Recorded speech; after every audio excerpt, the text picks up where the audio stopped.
Assalamualaikum dan salam sejahtera.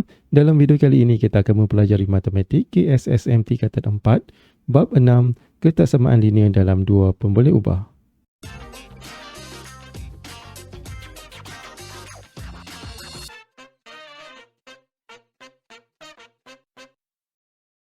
Kita akan membincangkan standard kandungan 6.1, ketaksamaan linear dalam dua pemboleh ubah, dan standard pembelajaran 6.1.1 mewakili situasi dalam bentuk ketaksamaan linear.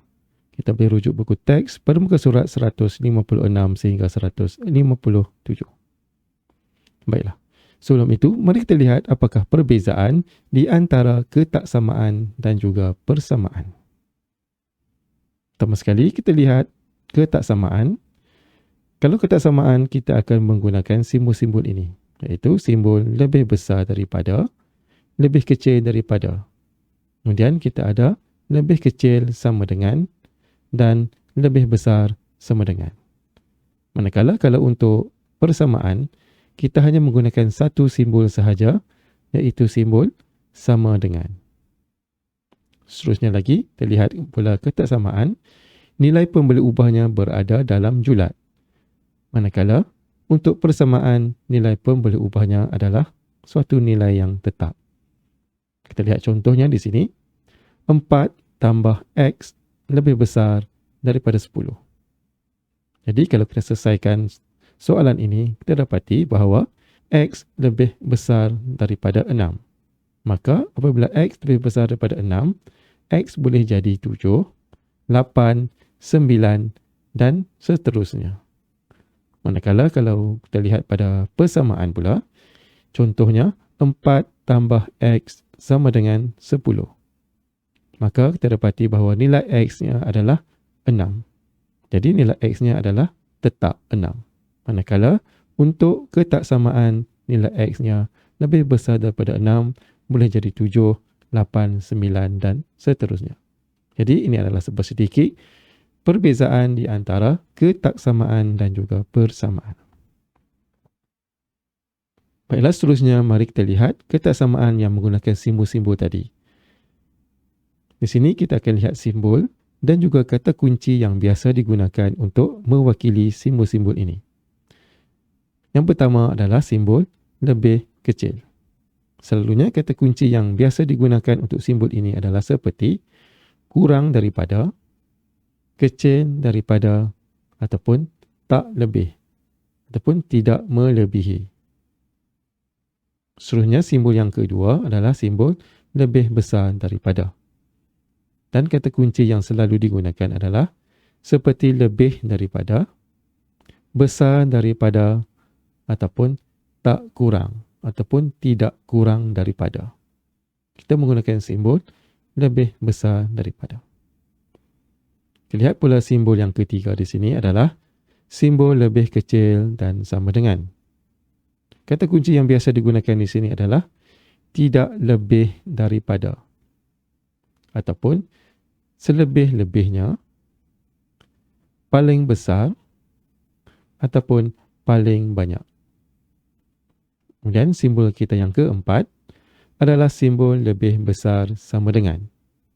Dan kata kunci yang biasa digunakan bersama simbol ini adalah tidak kurang daripada, sekurang-kurangnya, paling kecil, dan juga paling sikit ataupun paling sedikit. Jadi ini adalah padanan simbol dengan kata kunci yang biasa digunakan. Baiklah, seterusnya mari kita lihat mewakili situasi dalam bentuk ketaksamaan linear. Kita lihat contoh 1. Di dalam situasi ini, Taufik ingin membeli beberapa buah buku rujukan dan buku latihan semasa pameran buku diadakan. Taufik mendapati harga sebuah buku rujukan adalah RM14 dan harga sebuah buku latihan ialah RM9. Amount maksimum yang boleh dibelanjakan oleh Taufik ialah RM100. Wakilkan situasi di atas dalam bentuk ketaksamaan linear yang sesuai. Jadi di sini kita lihat kata kuncinya terlebih dahulu, iaitu yang pertama buku rujukan RM14, buku latihan RM9, kemudian amount maksimum yang boleh dibelanjakan Taufik adalah sebanyak RM100. Jadi ini bermaksud Taufik boleh belanja paling banyak adalah RM100. Jadi bermaksud Taufik boleh belanja kurang RM100 dan maksimumnya adalah RM100. Jadi di sini untuk menjawab soalan ini, kita akan mewakilkan buku latihan dan juga buku rujukan dengan unknown. Jadi selalunya kita akan pilih X dan juga Y. Jadi di sini cikgu wakilkan X sebagai buku rujukan, manakala Y cikgu wakilkannya sebagai buku latihan. Jadi di sini kita dapati bahawa X buku rujukan adalah berharga RM14 sebuah. Jadi kita akan tulisnya sebagai 14X. Kemudian buku latihan adalah RM9 sebuah. Jadi kita akan tulis di sini 9Y. 14X tambah 9Y, dia mesti lebih kecil sama dengan 100. Kerana Taufik boleh berbelanja maksimum RM100. Dalam masa yang sama, dia juga boleh berbelanja kurang daripada RM100. Jadi di sini kita memilih simbol ketaksamaannya adalah lebih kecil sama dengan. Jadi selain daripada penulisan begini, kita juga boleh menulisnya seperti ini juga, iaitu 14X lebih kecil sama dengan 100 tolak 9Y, ataupun kita tulis 9Y lebih kecil sama dengan 100 tolak 14X. Jadi di sini kita boleh jadikan pemboleh ubah X atau Y sebagai perkara rumus. Baiklah, seterusnya terlihat contoh kita yang kedua. Nasir ingin memperoleh sekurang-kurangnya 7.5 mata dalam pertandingan catur. Bagi setiap set yang dimenangi, 1 mata diberikan dan bagi setiap set yang seri, 0.5 mata diberi. Wakilkan situasi ini dalam bentuk ketaksamaan. Jadi kata kuncinya di sini adalah 7.5 mata yang Nasir perlu dapat sekurang-kurangnya. Kemudian, 1 mata diberi untuk jika dia menang dan 0.5 mata diberi kalau dia seri. Jadi, kita akan wakilkan menang ini sebagai X, kemudian seri sebagai Y. Di sini kita boleh pilih apa-apa saja huruf.